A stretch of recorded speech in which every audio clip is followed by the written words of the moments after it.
बिस्मिल्लाह अर्रहमान अर्रहीम। My views on news के प्लेटफॉर्म से आपका खादिम, आपका भाई शहबाज भट्ट आपकी खिदमत में हाजिर है नई और ज़बरदस्त न्यूज़ लेकर। आज दो खबरें हैं ख़ास तौर पर। एक, पीडीएम गवर्नमेंट ने के स्पीकर ने 35 नशिस्तों को पीटीआई के मेंबरान को डिनोटिफाई करवा दिया इलेक्शन कमीशन से, उनके जरिए इस्तीफे मंजूर कर लिए। और दूसरी खबर, कराची के इंतखाबात यानी सिंध के जो दूसरे मरहल के बलदियाती इंतखाबात हुए हैं उसकी कराची की सूरत हाल, तो अभी उसकी तफसील। सबसे पहले बात करता हूँ, ने नोटिस दिया हुआ था चेयरमैन तहरीक इंसाफ को चेयरमैन के ओहदे से हटाने का। इसके खिलाफ चेयरमैन की तरफ से दरख्वास्त जमा करवाई गई लाहौर हाई कोर्ट में। तो लाहौर हाई कोर्ट के जस्टिस जवाद हसन साहब ने इसकी समाअत करने के लिए दरख्वास्त की कि फुल बेंच तश्कील दिया जाए। लिहाजा फुल बेंच तश्कील दे दिया गया, जिसकी सरबराही करेंगे जस्टिस शाहद बिलाल हसन, जबकि दीगर 4 अरकान में जस्टिस शम्स महमूद मिर्ज़ा, जस्टिस शाहद करीम, जस्टिस शहराम सरवर और जस्टिस जवाद हसन शामिल होंगे। यही जो जिन्होंने दरख्वास्त की कि फुल बेंच बनाया जाए। तो ये इन्होंने दरख्वास्त समाअत के लिए मुकर्रर कर ली।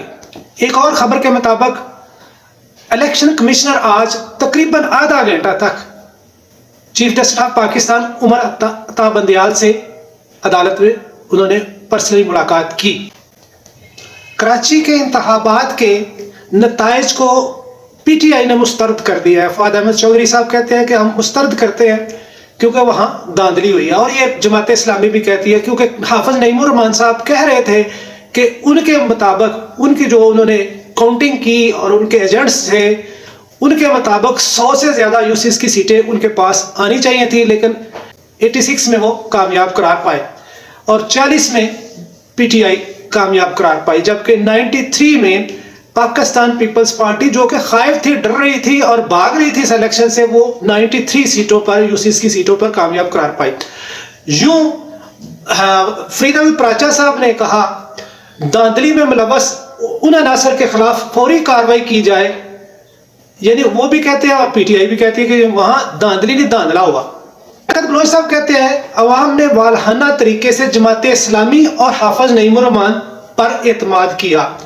सराजुल हक जो अमीर जमात इस्लामी है वो कहते हैं कराची का मेयर जमात इस्लामी का होगा। डेफिनेटली मैंने पिछले वीलाग में बताया था कि क्लियर कट नजर आ रहा है कि हाफिज नईमुर रहमान मेयर कराची होगा, और डिप्टी मेयर, अगर ये मेरी अपनी राय के मुताबिक ये मेयर और डिप्टी मेयर फरदौस शमीम नकवी पीटीआई की तरफ से, और ये फितरी इत्तेहाद नजर आ रहा है क्योंकि पीपल्स पार्टी अब ये कह रही है कि हम जमात इस्लामी से मिल सकते हैं और पीटीआई से नहीं मिलेंगे। पीटीआई चूंकि चेयरमैन तहरीक इंसाफ जब से 2018 में हुकूमत में आया उससे लेकर उसने कहा कि इनके साथ बात नहीं हो सकती, ये करप्ट अनासर हैं, इनसे बात नहीं हो सकती, इसलिए वो अब बार बार ये कह रहे हैं कि हम पीटीआई से नहीं मिलेंगे। नो, अब वो मिलना ही नहीं चाहते आपसे।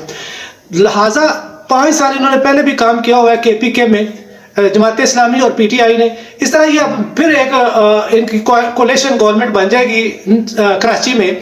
मेयर हाफिज नईमुर रहमान साहब जबरदस्त बंदे हैं और डिप्टी मेयर ना भी बने। वैसे तो उन्होंने ऐलान कर दिया था कि हम गैर मशरूत तौर पर जमात इस्लामी और हाफिज नईमुर रहमान साहब की हमायत करेंगे, ये फरदौस शमीम नकवी साहब ने टीवी पे अनाउंस कर दिया था। डेफिनेटली उन्होंने अपने लीडर से यानी इमरान खान साहब से इजाज़त ली होगी इस बात की, अगर ना भी ले तो मेरे हिसाब से ये बड़ी ज़बरदस्त बात थी उनकी कि ये कराची वालों के लिए, पाकिस्तान के लिए जो हब है हमारी मुईशत की, उसके लिए बेहतरीन बंदे चुनने चाहिए, और बेहतरीन बंदे मेरी नज़र में वही हैं हाफिज नईमुर रहमान साहब।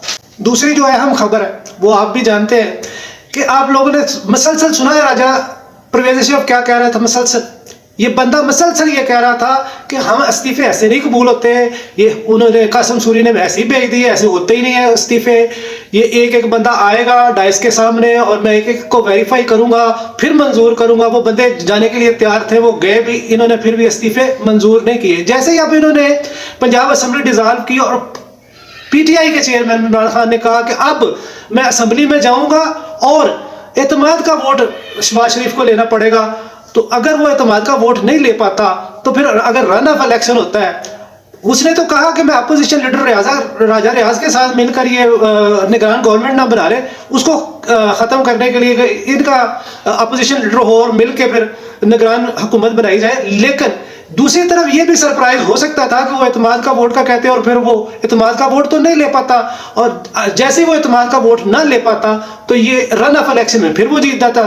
لیکن اس کو بھی ختم کرنے کے لیے یہ اگر اسمبلی میں تمام ممبران لے کے چلے جاتے تو راجہ ریاض کے ساتھی جتنے بیٹھے ہوئے پی ٹی آئی والے وہ تو فلور کراسنگ کر نہیں سکتے تھے، یہ عدالت نے ختم کر دیا ہوا ہے. تو لہٰذا اب ووٹ تو ادھر ہی دینا تھا، تو وہ یہ ووٹ بن جاتا، کوئی ان کا وزیر اعظم بن جاتا. یعنی یہ انہوں نے سیٹ اپ اگلا بنانا تھا. تو یہ انہوں نے کیا کیا کہ اب فوری طور پر 35 بندوں کے استعفے منظور کر کے الیکشن کمیشن کو بھیج کے 35 سیٹیں ان کو 35 کو ڈی نوٹیفائی کر دیا.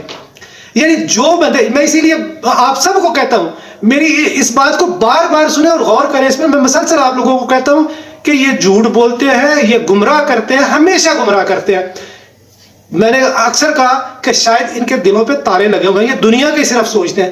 آپ ان کی پچھلی باتیں دیکھ لیں، 40 سال سے باتیں دیکھ لیں، ابھی بھی اسی 10 ماہ کی باتیں دیکھ لیں، 10 ماہ سے پیچھے کی باتیں دیکھ لیں، مسلسل گمراہ کرنے کے لیے جھوٹ جھوٹ جھوٹ ہی بولتے رہتے ہیں. دیکھیں یہ کہہ رہا، میں نے کہا نا کہ یہ کہہ رہا تھا نا، آپ نے ابھی بھی اس کی پرانی جتنی بھی ہیں اخبارات دیکھ لیں، ٹی وی کے پروگرامز دیکھ لیں، اور وہ اینکرز بھی دیکھ لیں. مسلسل بہت سارے اینکر ہیں، ان میں کتنے میں نام لوں، چلے نہیں لیتا. یہ سارے جھوٹ بول رہے تھے، مسلسل یہی کہہ رہے تھے نہیں جی ایسے استعفیٰ نہیں ہوتا ایسے. اب پہلے 11 استعفے منظور کیے انہوں نے، پھر اب جیسے ہی پتا چلا کہ اب گڑبڑ ہو جائے گی وہ اسمبلی میں آ جاؤ اور ہم جو وہ کہتا ہے، جو سرپرائز وہ کہتا ہے وہ سرپرائز دیتا جا رہا ہے. اس کے پاس کتنے کارڈ ہیں کسی کو سمجھ ہی نہیں آ رہی. تو اب نیا سرپرائز چونکہ اس نے دینا تھا اور یہ سارے ڈر کے بھاگ گئے اور 35 استعفے منظور کر لیے. اپنی تمام باتوں سے یہ پھر گئے. یہ اسے یو ٹرن کہتے تھے نا، خان یو ٹرن لیتا ہے. یہ دیکھ لے، غور کر لے، غور کریں آپ کتنے یہ جھوٹ بولتے ہیں. یہ یو ٹرن نہیں، جھوٹ. یہ ان کے پاس کوئی بیانیہ کوئی بات ہی نہیں ہے، مسلسل گمراہ کرتے ہیں. تو لہٰذا انہوں نے جھوٹ بول دیا کہ جی اب 35 بندے. اب رانا ثناء اللہ کیا کہتا ہے کہ جی وہ پبلک پلیسز پہ یہ کہتے تھے، وہی اس نے ڈی نوٹیفائی کرا دیے، استعفے منظور کر لیے. یار بندے تو وہ سارے کے سارے کہتے تھے، تو سب کو کیوں نہیں استعفے منظور کیا اور ڈی نوٹیفائی کرایا؟ سب جھوٹ، مکمل جھوٹ. سچ ان کے پاس ہی نہیں ہے. یہ ڈرے سہمے بھاگ رہے ہیں، ہر چیز سے بھاگ رہے ہیں. اگر میری باتوں پہ آپ کو یقین نہیں ہے تو ٹی وی لگا کے دیکھیں، اسی شہباز شریف کا چہرہ دیکھ لیں. کچھ دن پہلے، جب کچھ ماہ پہلے کیسا حشاش بشاش تھا، اور آج کل دیکھ لیں کہیں سے کچھ پیسہ مل نہیں رہا اور ملک ہر دن ڈیفالٹ کی طرف جا رہا ہے. تو اب اس کا چہرہ دیکھ لیں اور اس کو حکومت میں بھی نظر آ رہا ہے کہ میرے ساتھ کیا ہونے والا ہے. یہ ساری چیزیں آپ نوٹ کیا کریں اور پھر دیکھیں کہ آپ نے ان کے ساتھ اب کیا کرنا ہے. کراچی میں بلا شبہ سب نے مل کے، وہ ادارہ جو مسلسل ان کا بی ٹیم ہے اس نے مل کے سارا کچھ کروایا، جس کی وجہ سے وہ حافظ نعیم الرحمان کی پارٹی پیچھے رہ گئی، پی ٹی آئی بھی پیچھے رہ گئی. 2 ہی تو پارٹیاں تھیں وہاں. لیکن ابھی بھی دیکھیں منگو پیر میں UC 12 میں ان کے ایک UC ناظم، UC چیئرمین اور 2 کونسلر گرفتار کیا، اور پولیس والے کیا کہتے ہیں کوئی بھی گرفتار نہیں. وہ کدھر گئے بندے؟ وہ 3 بندے غائب ہو گئے جماعت اسلامی کے. یہ مسلسل جھوٹ بولتے ہیں اور ادارے ان کے ساتھ ملے ہوئے ہیں. اس لیے آپ غور کیا کریں، ان کی باتوں میں نہ آئے. آپ کا ان سے کیا لینا دینا؟ آپ نے ووٹ دے کر اچھے حکمران اپنے لیے منتخب کرنے ہیں. آپ اچھے حکمران منتخب کریں گے تو آپ کے لیے اور آپ کی اولادوں کے لیے، اپنی اگلی نسلوں کے لیے بہتر مستقبل آپ تبھی بنا سکتے ہیں کہ اچھے لوگوں کو منتخب کریں. ایسے جھوٹے لوگوں کی گمراہی میں نہ آئے اور اچھے لوگوں کو ووٹ دیں، اور وہ آپ کے پاس طاقت ہوگی، بیلٹ کی طاقت، جس سے آپ منتخب کر سکیں گے. السلام علیکم.